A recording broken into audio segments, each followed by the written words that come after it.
그게 K-팝은 좀 다른 게 뭐냐면 저도 처음에 들었을 때 이상하다고 생각했어요. 그런데 돌아보면은 그게 또 K-팝의 성공 전략이자 강력한 공식 중 하나거든요. K-팝 사실 팬덤 문화고, 팬덤은 처음부터 완벽한 가수를 바라는 게 아니라 함께 성장하는 그런 서사를 굉장히 중요시한단 말이죠. 예를 들면 BTS가 처음에 데뷔 앨범 들어보면 굉장히 좀 말도 안 되는 가사도 많고, 지금 상식으로 들었을 때 대체 이게 뭐야 이렇게 그때 당시에 느낄 수 있는 부분들도 많았어요. 처음부터 완벽하지 않았다는 거죠. 그런데 이런 서사를 BTS가 성공하고 나서 다른 그룹들 잘 살펴보면, 특히 해외에서 인기 있는 가수들은 이런 성장 서사를 안 갖춘 팀이 거의 없어요. 이제 한국 대중음악상 선정위원이기도 하신데 K-팝 담당하고 계시는 부분이 있어서 좀 K-팝 관련된 질문들 좀 여쭤보고 싶었어요. 제가 이제 지금 미국에서 있는 입장으로서 원래 옛날에 한창 뭐 K-팝 유행한다 했을 때는 피부로 잘 못 느꼈었는데 요즘에 좀 진짜 느끼긴 하거든요. 잘 되고 있구나, 대단하다. 근데 현재 K-팝이 정말 사랑을 많이 받고 있는데 전 세계적으로 방탄소년단, 뭐 블랙핑크, 세븐틴, 뭐 제가 알지도 못하는 그룹들도 많은데 너무 되게 잘 나가고 있더라고요, 미국에서. 그런 그룹들의 성공 비결은 뭐라고 생각하시나요? 여러 가지 요인이 있죠. 저도 사실 처음부터 K-팝에 막 특화돼서 평론을 했던 사람은 아니고, 막 K-팝 뭐 예전에 진짜 싫어했어요. 저 초등학교 막 중학교 이럴 때 음악 들을 때는 그땐 K-팝 까는 게 약간 멋처럼 보여줬거든요. 너 K-팝 들어? 오 마이 갓 막 이런. 네. 하지만 지금은 이제 그렇지 않고, K-팝이 글로벌 시장에서 성공한 건 굉장히 오랜 역사를 가지고 계속해서 외부 시장에 도전했기 때문이라고 저는 생각을 하고요. 첫 번째는 그러다 보니까 어느 정도 노하우가 쌓이고, 가장 중요한 것은 K-팝이 주류 팝 시장이 어쨌든 무언가 새로운 걸 만들어내지 못하고 있을 때 대안으로서 등장했다라는 점을 좀 꼽고 싶어요. 방탄소년단이 이제 2010년대 중후반에 무서운 인기를 끌면서 막 빌보드 차트에 진입하고 이럴 때거든요. 2010년대 팝 음악에 대해서 이제 많은 분들이 팝 음악의 암흑기라고 해요. 그러니까 뭔가 새로운 것도 많이 안 나오고 항상 똑같은 동어 반복, 뭐 예를 들면 막 스타일링도 일렉트로닉 DJ들이 프로듀서로 활동하면서 이제 원 DJ 원 보컬 이런 히트곡들이 많이 나왔던 시대였고, 그리고 원 히트 원더 밴드들이 굉장히 많이 나왔던 시대였어요. 그러니까 한 번만 빵 뜨고 그다음에 네, 연속성이 없었던 거죠. 그리고 2000년대 후반에 등장했던 팝 슈퍼스타들이 의도했든 의도치 않았든 공백기를 가지거나 음반에서 만족스러운 성과를 잘 거두지 못했어요. 뭐 예를 들면 레이디 가가가 2010년대 초에 이제 Born This Way라는 앨범을 내고 나서 그 다음부터 그냥 아트팝부터 그냥 계속 그냥 추락일로였고, 리아나는 활동을 좀 오랫동안 쉬었고, 그러다 보니까 그때 당시에 이제 팝 시장의 일시적인 공백기라고 하면서 동시에 이제 강남 스타일을 위시한 그 뉴미디어에 힘입은 서브컬처들이 계속해서 치고 올라오던 시기였단 말이에요. 그래서 그때 당시에 K-팝이 무섭게 등장한 이유가, 저는 그게 팝 음악에서 찾을 수 없는 어떤 하나의 대안의 영역이었다라고 생각을 하는 거예요. 그 새로움이 어떤 거라고 생각하시나요? 첫 번째는 일단 대형 무대에 걸맞는 그런 다이너한 퍼포먼스가 중요했다. 물론 보이그룹, 걸그룹의 원조는 미국 대중음악이 맞죠. 하지만 우리가 보여주는 K-팝은 막 6인조부터 8인조, 막 10인조, 뭐 13. 예, 뭐 엄청난 댄서들을 동원해서 블록버스터로 그냥 때려버리면서 댄스와 라이브까지 거의 아크로바틱한 서커스 같이 하잖아요. 그러다 보니까 첫 번째는 그게 가장 눈에 들어왔을 것이고, 볼거리가 더 풍성해지지. 그리고 두 번째는 K-팝, 그러니까 한국에서 만들어진 그런 컬트적인 요소들인 거죠. 해외에서 인기 있는 블랙핑크나 BTS나 스트레이키즈나 이런 팀들 보면 다 컬트한 요소들이 있어요. 방탄소년단 처음에 막 가사들 보면은 진짜 막 골 때리는 막 자기들 사투리로 막 랩하는 노래도 있고, 한국에서 자주 쓰이는 용어들을 가감없이 녹여내고, 그런 점들이 해외에서 봤을 때는 굉장히 컬트하게 느껴지는 거죠. 블랙핑크도 데뷔곡 휘파람, 휘파라바라바라바 뭐 이런 거 있잖아요. 스트레이키즈는 아예 막 마라맛 음악이라고 해서 막 그런 음악을 선보이고, 일단 그런 생경함이 2010년대 후반에 등장한 뭐 레게톤이나 라틴 지역의 음악이 올라오는 것도 그런 이유와 비슷하다.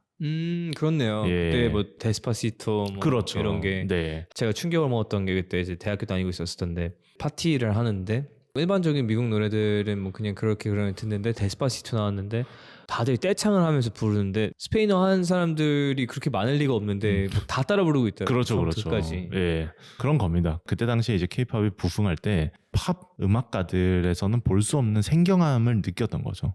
한국 가수들은 예의 바르잖아요. 착해요. 논란이 될 만한 행동을 하지 않습니다. 그런데 팝 아티스트들은 좀 다르죠. 허구한 날 나오는 게 뭐 누가 만났다 이혼하고 마약을 하고 뭐 싸움에서 잡혀가고, 물론 그게 케이팝에서 자유로운 이야기도 아니고 또 이런 식으로 이야기가 되죠. 이 아티스트들은 정치적인 뭐 메시지도 하나도 안 내는 회사에 꼭 들어갑시다 이런 이야기 하는 분들도 계십니다만, 그때 당시에는 케이팝이 그런 새로운 문화로서 등장하기에 굉장히 알맞은 지형이었다고 해야 될까요? 그러면서 일단 한번 팬층이 뿌리를 내리니까 계속해서 진출을 하고, 현재 막 스테디움, 뭐 돔 이런 데서 공연해도 매진되잖아요. 저는 막 그렇다고 케이팝이 지금 미국 대중음악의 중심에 들어왔다 이런 생각은 전혀 안 합니다. 저도 네, 들어온 게 아니라 이제 어떤 지역에서 케이팝 콘서트가 열렸을 때 솔드아웃 될 정도의 동원력은 갖췄다 정도로 이제 이해하면 될 것 같아요.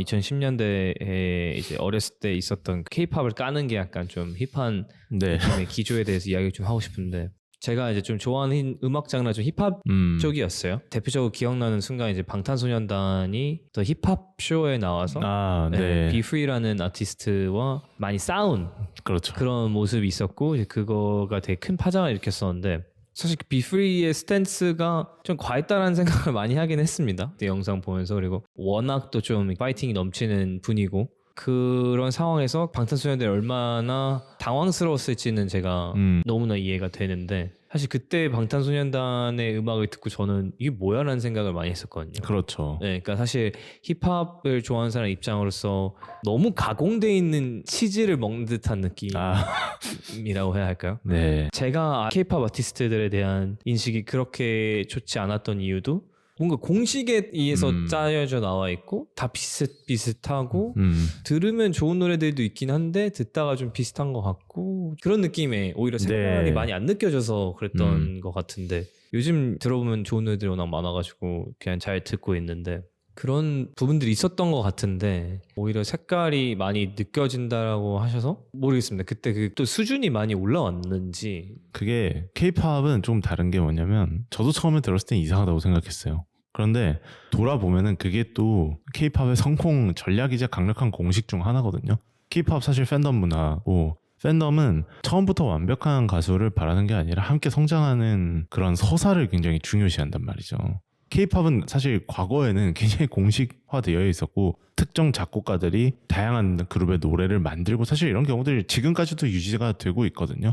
그런 점이 사실 좀 컬트하게 나올 수 있는 지점이라고 생각을 하거든요.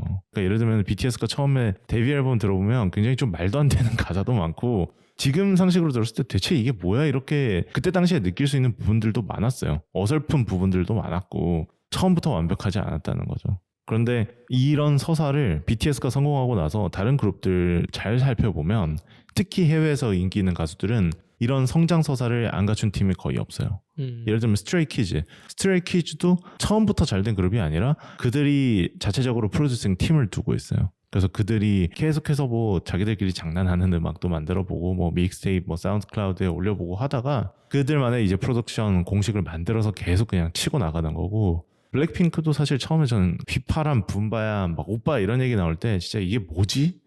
이런 생각했어요. 하지만 그게 역으로 생각해보면 미국에서 이런 프레이즈를 구상할 수 있는 사람은 한 명도 없어요. 그래서 그런 점이 좀 특이점으로 작용했다고 볼 수 있겠습니다. 그 제가 이제 뭐 개인적으로 느낀 건데 이게 사실인지 모르겠는데, 최근 한 10년 이내에 많은 아이돌 그룹 멤버들이 실제로 노래 만드는 작곡이나 프로덕션이나 작사에 깊이 관여를 하고 있어지는 것 같다는 생각이 들면서, 이러면은 이제 일반적인 아티스트의 상위 호환이 될 수도 있겠다는 생각을 했거든요. 왜냐하면 그 전에는 제가 느꼈던 찍어내는 치즈 공산품 같은 느낌이었다면, 이제는 자기들만의 이야기를 하는 그런 아티스트로 나아가고 있다는 생각이 느껴졌고, 근데 춤 잘 추고 노래 잘하고 유명하고, 네, 프로덕션 돈이 많이 들어가니까 되게 네. 블록버스터급 뭐가 많이 나오고, 그래서 네. 이러면은 확실히 좀 이게 메리트가 있겠다라는 것도 들었는데, 그런 실제 변화가 있었나요? 말씀하신 부분이 정확한 게, K-팝에서 어쨌든 자기가 노래 만들고 곡 쓰고 어쨌든 음악에 있어서 노력을 하면은 정말 많은 것을 거머쥘 수 있는 시장이 전 K-팝 시장이라고 생각을 하거든요. 이런 육성 시스템이 사실 어느 나라에도 없으니까. 그렇죠. 뭐 예전에는 있었습니다만은 뭐 지금도 일본이나 이런 데서 역으로 이제 K-팝 육성 시스템을 가져가서 벤치마킹을 하고 있죠. 또 언제 어디서 들은 적이 있는데 거의 초능력자들 아니냐 얘기하는데 가만히 생각해보니까 그렇더라고요. 뭐 비보잉도 하고 노래도 하고 랩도 하고 춤도 추고 그렇죠. 라이브도 잘하고 네. 생각해보니까 좀 말도 안 되긴 한다 생각이 드는데